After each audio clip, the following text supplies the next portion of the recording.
Ավելի քան 1.214.000 դոլարի փողերի լվացման, առանձնապես խոշոր չափերով թմրամիջոցների մաքսանենգության եւ իրացման դեպքի առթիվ նախաձեռնված քրեական վարույթի նախաքննությունը 3 անձի մասով ավարտվել է։ Մեղադրյալներից մեկը 22-ամյա կին է։ 2025 թվականի հուլիսի 23-ին Իրանի Իսլամական Հանրապետության քաղաքացին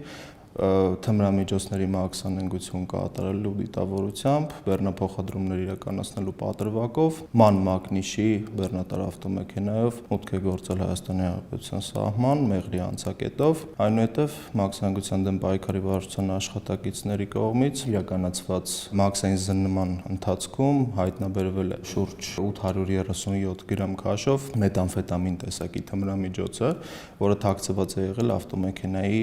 սրահի տարբեր հատվածներում 3 տարբեր փաթեթներով։ Թմրամիջոցի հայտնաբերումից հետո Իրանի քաղաքացին ձերբակալվել է։ Թմրամիջոցը Հայաստանում ձեռք բերող անձանց ինքնությունը բացահայտելու նպատակով ՊԵԿ մաքսանենգության դեմ պայքարի վարչության աշխատակիցների հետ քննչական կոմիտեն իրականացրել է օպերատիվ գործողություններ, որի արդյունքում ձերբակալվել են Հայաստանի քաղաքացի ամուսիններ։ 1999 թվականին ծնված ամուսինը եւ 2004 թվականին ծնված կինը։ Հատկանշական է նաեւ, որ ձերբակալման պահին կինը գտնվել է հղիության 9-րդ ամսում։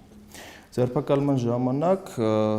ամուսինը խոստովանել է առանձնապես խոշոր չափերով թմրամիջոցների իրացման գործընթացում իր ներգրավվածության մասին, իսկ կինը հերքել է իր առնչությունը դեպքի վերաբերյալ, սակայն կատարված նախաքննության ընթացքում հաստատվել է փաստական տվյալների միջոցով, որ կինը նշված դեպքին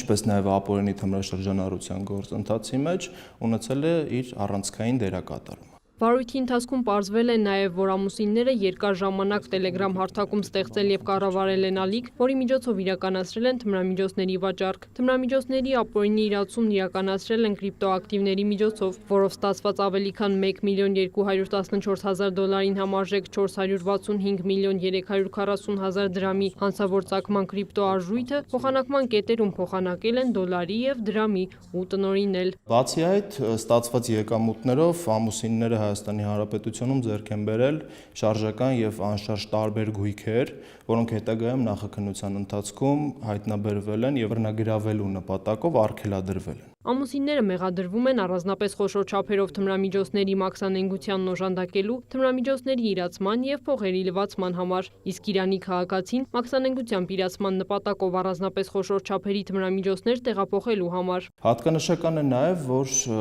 հղիության վիճակում գտնվող կնոջ վերաբերյալ կայացված դատատոքսիկոքիմիական փորձաքննության ընթացքում պարզվել է, որ ստացված նմուշի մեջ պարունակում են 3 ամսյա վաղեմության մեթամֆետամին տեսակի թմրամիջոցի հետքեր։ Որպես խափանման միջոց Իրանի քաղաքացու եւ Հայաստանի քաղաքացի տղամարդու նկատմամբ կիրառվել է կալանքը, իսկ կնոջ նկատմամբ բացակայելու արգելքը։ Նախաքննությունն ավարտվել է 2026 թվականի մարտի 6-ին։ Հանցավոր խմբի անդամների վերաբերյալ կազմվել է մեղադրական եզրակացություն եւ քրեական վարույթի նյութերը ուղարկվել են հսկող դատախազին։ Դրանք հաստատվել եւ ուղարկվել են դատարան։ Քրիստինե Թորոսյան, Արման Թովմասյան, լուրեր։